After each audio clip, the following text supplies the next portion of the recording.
고린도후서 5장 1절에서 10절까지의 말씀, 확신의 이유라는 제목의 말씀으로 함께 나누겠습니다. 제가 좋아했던 드라마 가운데 나의 아저씨라는 작품이 있습니다. 극 중에 건축구조 기술사인 주인공의 대사 가운데 이런 대사가 있습니다. 모든 건물은 외력과 내력의 싸움이다. 바람, 하중, 진동, 있을 수 있는 모든 외력을 계산하고 따져서 그것보다 세게 내력을 설계하는 것이다. 항상 외력보다 내력을 세게. 건축물만이 아니죠. 우리의 인생도 신앙도 결국 외력과 내력의 싸움이 아닐까 생각됩니다. 우리의 삶에는 수시로 고난이라는 바람이 불고 시련이라는 하중이 짓누르고 또 유혹이라는 진동이 찾아옵니다. 이 거친 세상의 외력 앞에서 우리가 무너지지 않고 버틸 수 있는 힘, 우리의 영혼의 내력은 과연 무엇이겠습니까? 오늘 본문 속 사도 바울은 그 누구보다 거친 외력을 견뎌낸 사람입니다. 죽음의 위협과 핍박 속에서도 그는 결코 낙심치 않았습니다. 그에게는 세상이 알지 못하는 강력한 내력이 있었기 때문이죠. 오늘 말씀을 통해서 그리스도인인 우리가 어떻게 이 시련 속에서도 낙심하지 않을 수 있는 이 내력, 이 확신의 이유가 있을 수 있는지 그 내용에 대해서 함께 나누기 원합니다. 첫째로 우리는 무너질 장막이 아닌 영원한 집인 부활의 약속을 소망하기에 확신합니다. 바울은 우리의 육체를 가리켜서 장막집이라고 표현합니다. 장막은 텐트지요. 임시 거처입니다.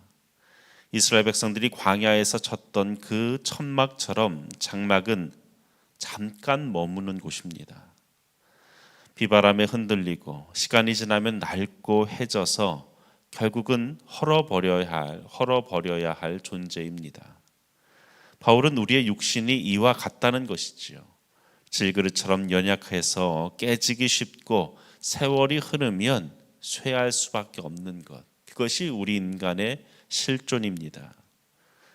그러나 바울의 시선은 우리의 무너지는 이 장막에 있지 않았습니다. 1절을 보면 하나님께서 지으신 집, 곧 손으로 짓지 아니한 하늘에 있는 영원한 집이 우리에게 있는 줄 아느니라. 이것이 바로 성도가 품어야 될 확신입니다. 현재의 몸이 땅에 속한 것이고 무너질 것이라고 한다면 장차 입을 부활의 몸은 하늘에 속한 것, 영원한 것입니다. 첫사람 아담에게 속한 육신은 흙에서 왔기 때문에 흙으로 돌아갈 것입니다. 그러나 둘째 아담 예수 그리스도에게 속한 자들은 하늘에 속한 자이기 때문에 주님과 같이 영광스러운 그 부활의 몸을 입게 될 것이다 라고 말씀합니다. 바울에게 있어서 죽음은 끝이 아니었습니다. 그저 낡은 텐트를 걷어치우고 하나님이 예비하신 영원한 집으로 이사가는 새로운 시작이었습니다. 그래서 그는 2절과 4절에서 우리가 탄식한다라고 말합니다. 여기서 말하는 탄식한다는 것은 삶이 고달퍼서 내뱉는 한숨이 아닙니다.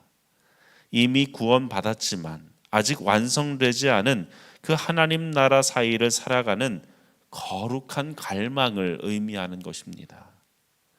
4절의 말씀처럼 죽을 것이 생명에 삼켜진 바 되는 그 역사를 소망하는 간절함을 말하는 것이죠. 연약한 육체가 하나님의 생명으로 완전히 덮여서 변화되어지는 그 날을 간절히 소망하는 것입니다. 여러분, 우리의 육신의 연약함 때문에 우리는 좌절하지 말아야 합니다. 장막이 낡는 것은 영원한 집으로 들어갈 때가 임박했다는 사실입니다. 우리에게는 들어갈 본향이 있고 입어야 할 영광스러운 몸이 있습니다. 이 부활의 약속이 확실하다면 우리는 오늘 겪는 그 어떤 고난 앞에서도 흔들리지 않을 수 있는 것이죠.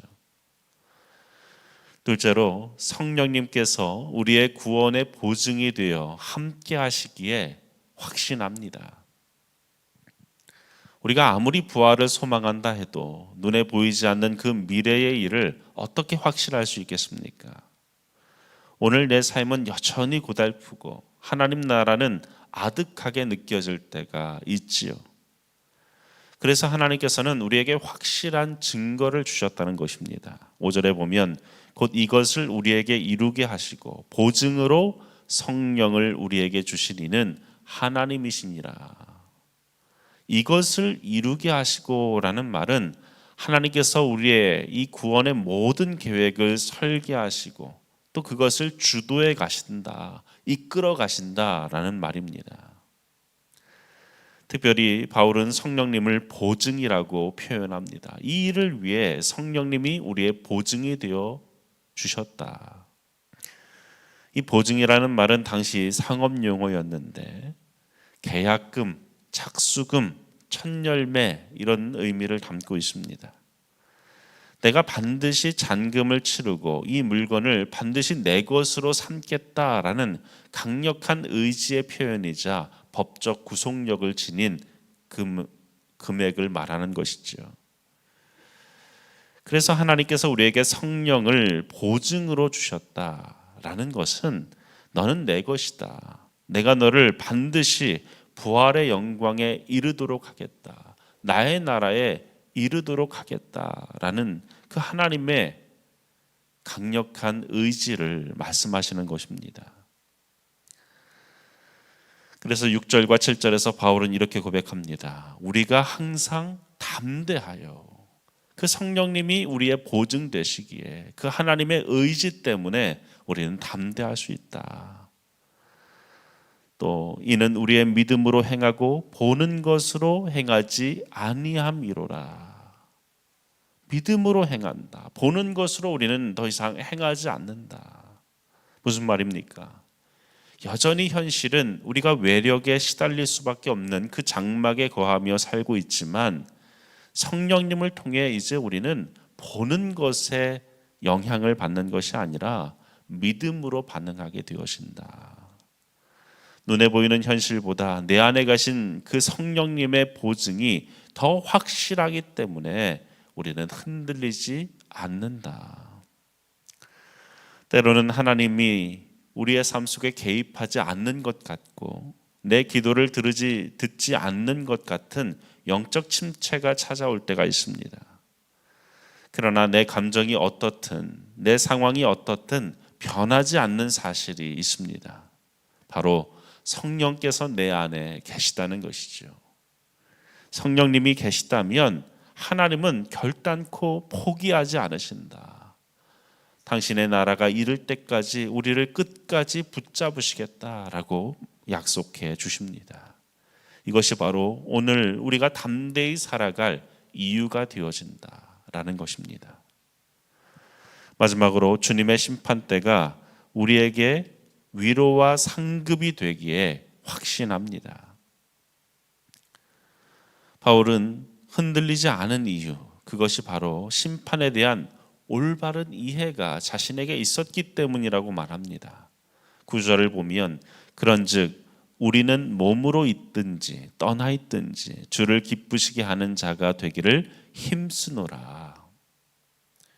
바울의 삶의 목표는 아주 분명했습니다. 사나 죽으나 주님을 기쁘시게 해드리는 것. 나의 기쁨이 아니라 주님을 기쁘시게 하는 것, 그것이 그의 목표였습니다. 이는 주님을 사랑하기 때문이기도 했지만 동시에 10절에 나오는 그리스도의 심판대를 그가 의식했기 때문입니다. 어떤 이들은 심판이라고 하면 이것이 공포스럽게 느끼게 되어집니다. 죄가 드러나서 형벌을 받을까 두려워하죠. 하지만 우리 믿는 자들에게, 그리스도인인 우리에게는 이 심판대가 정죄의 자리가 아닙니다. 고대 운동 경기에서 승리한 선수가 면류관을 받는 시상대와 같습니다. 물론 우리의 삶을 결산하는 엄중한 자리이기도 합니다. 우리에게 물으실 겁니다. 네가 너에게 맡겨진 그 시간과 자원, 너에게 주어진 그 기회들, 너를 스쳐갔던 그 영혼들에게 너는 어떻게 대하며 어떻게 살았느냐 물으실 겁니다. 그러나 중요한 것은 우리에게 있어서 그 자리는 믿음의 경주를 완주한 자리, 하나님의 상급이 기다려지는 자리임을 기억하시기 바랍니다.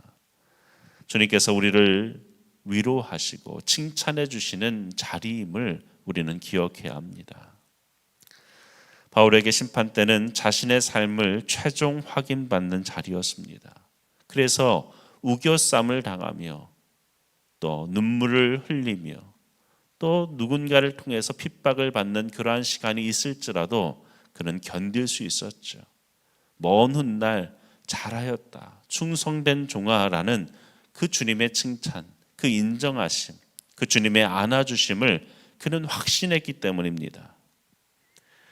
그의 확신은 두 가지로 나타났죠. 하나는 거룩한 견제입니다.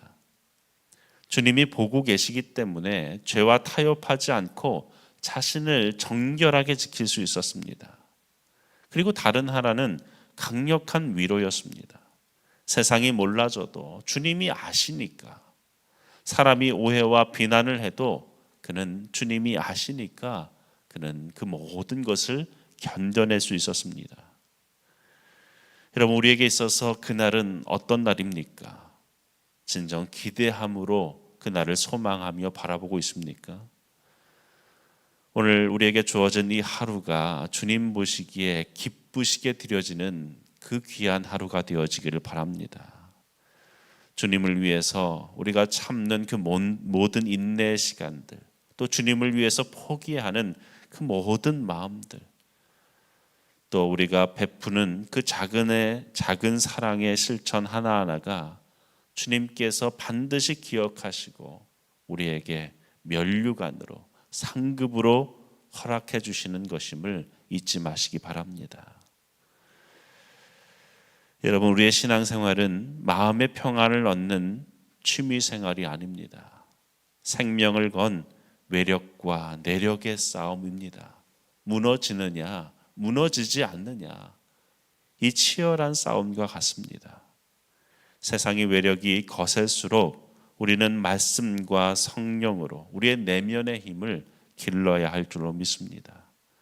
오늘 하루 그 말씀 안에 거하는, 또 성령께서 함께 하시는 그 확신 가운데 거하는, 무엇보다 그 그리스도의 심판대 앞에서는 그날의 상급을 바라보는 저와 여러분 되기를 간절히 축원합니다. 기도하겠습니다.